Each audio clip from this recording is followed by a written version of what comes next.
Really? Hey, hey, this is it's a brief video. I did it piecemeal a little at a time, but I finally managed to get all my early readers from like first grade. Now I started buying these old kind of books.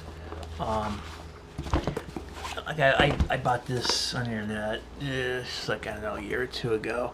It's called On Cherry Street. I can't find a date in here, but I'm pretty sure this was like made in like the early 50s. I got it primarily because I love these illustrations here. Look at that. Wonderful. Look at that. Isn't that fantastic? Look at that. What's that? I guess these the kind of artists that do these kind of illustrations are considered hacks, I guess, because the work isn't necessarily very deep or imaginative. But I think these guys are like, you guys who do this kind of work are just real geniuses. I mean, this kind of gets you in the spirit of the times even better than photographs, I think. Look at all this. Oh, it's some monkeys. The monkeys. But yeah, On Cherry Street. I don't know why it's not a date in here. Usually every book has some kind of date of publication or something like that. Maybe the page is missing. I don't know what to say. I couldn't find a date anywhere. But just based on the style of the illustration work, and plus what they depict, it seems to me it's like gonna be late 40s or early 50s, I think. I see any pictures of cars in here. Maybe that helps date things sometimes. Pictures of automobiles. So there's people walking. I don't see any pictures of cars in here. No cars. Oh, that's unfortunate. Wait, here's a car, but that's an old car. That's a truck. That truck looks like 1920s. Oh, that's a grocery truck, so maybe he was using an old outdated truck to do the deliveries or something. I don't know. But let's see the names. I shouldn't waste too much time on this, but I'm just like really curious. It just occurred to me, you can usually figure out the date of things from pictures of automobiles. So let's see. There's dad sitting in his chair, and there's sledding, snow sledding, and there's a snowman. Isn't that charming? Snowman. Usually snowmen never look like the ones you see in books. And the books are like big giant balls of snow, but the snowman in real life is like a big sort of like amorphous thing with a couple branches sticking out of it. And some pieces of crap stuck in his face for eyes. But shit, there's not. Oh wait, well here's a picture of a school bus, but this definitely, assuming that school bus is like anywhere near up to date, I'd say this has got to be like late 40s. I would assume, guess. There's lots of other pictures of the school bus. There's more pictures of cars. Possibly early 50s. Anyway, my assessment of the date was apparently correct.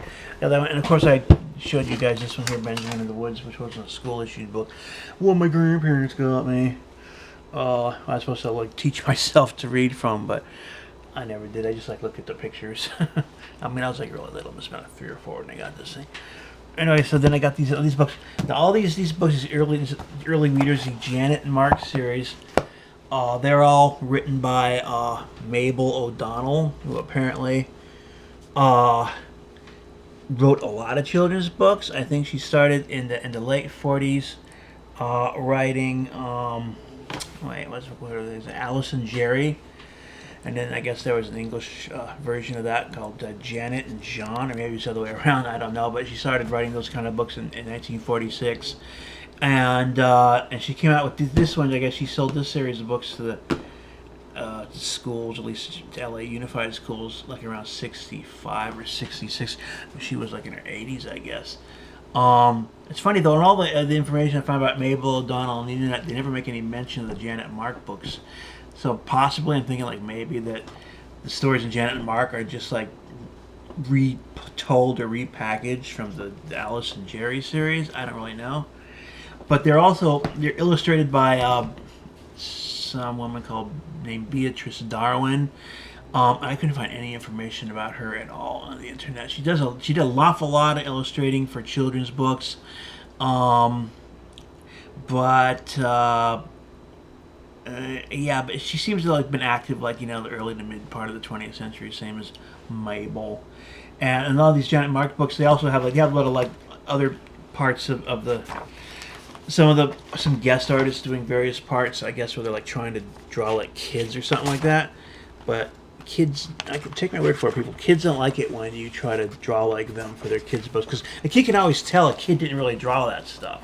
You can always tell it's an adult pretending to draw like a kid. You're not fooling anybody.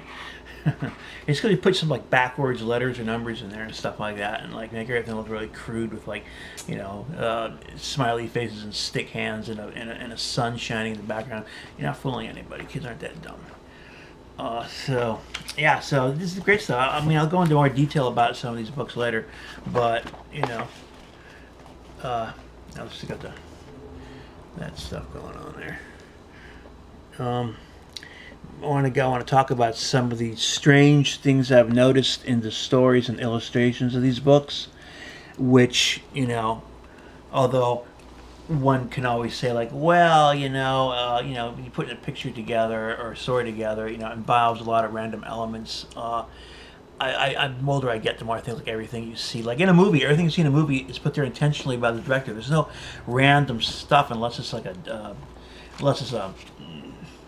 real life sort of like documentary or something like that. I mean, everything is, even those kind of things, even those real life kind of things are tightly controlled and everything like that, and more so in a regular film. So everything you see in a movie is put there intentionally, and the same thing with books and book illustrations. So I got them from Faraway Places. I guess they had to come out with this one because they prepared the kids for the fact they're going to be bringing Faraway Places to them in the near future, I guess.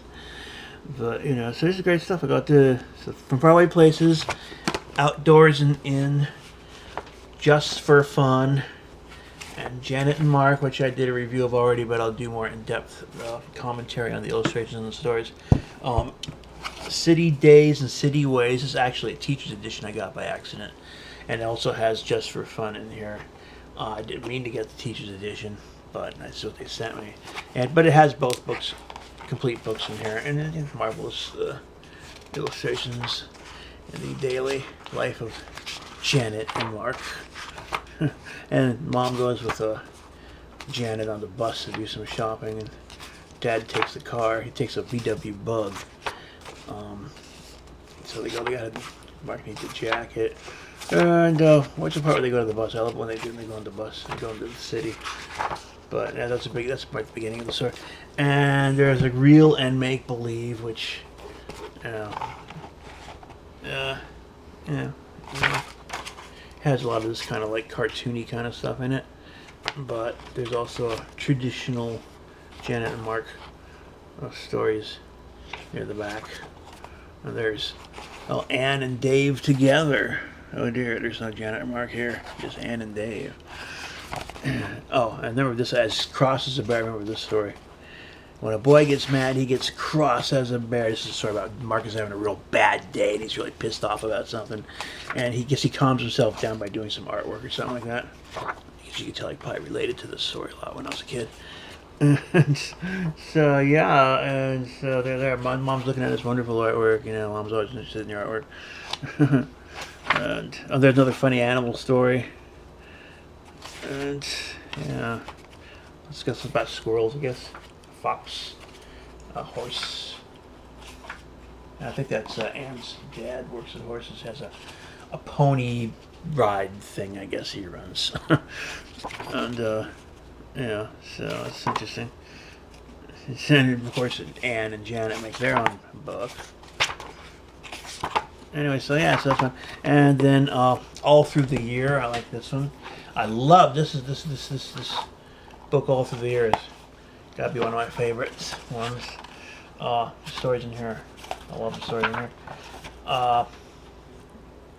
It's funny, they make Dad look really dark, don't they? Paving the way for future endeavors, I guess. What was? Oh no, it couldn't be. Where was that? That was one of the pages on. Yeah. Wendy, wake up! Come on, boy, get a move on you. Just look out the window. Geez. Yeah, this is nice stuff. And here, Mark makes Snoopy, of course, at the beginning of the book. Oh my gosh.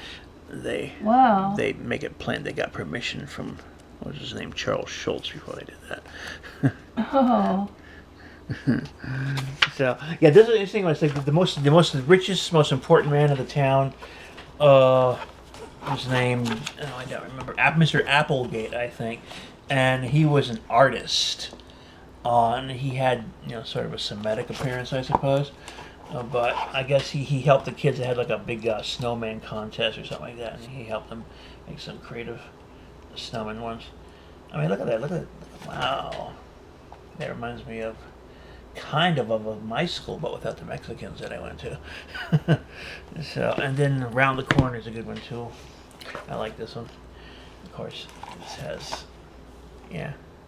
There's Mom shopping.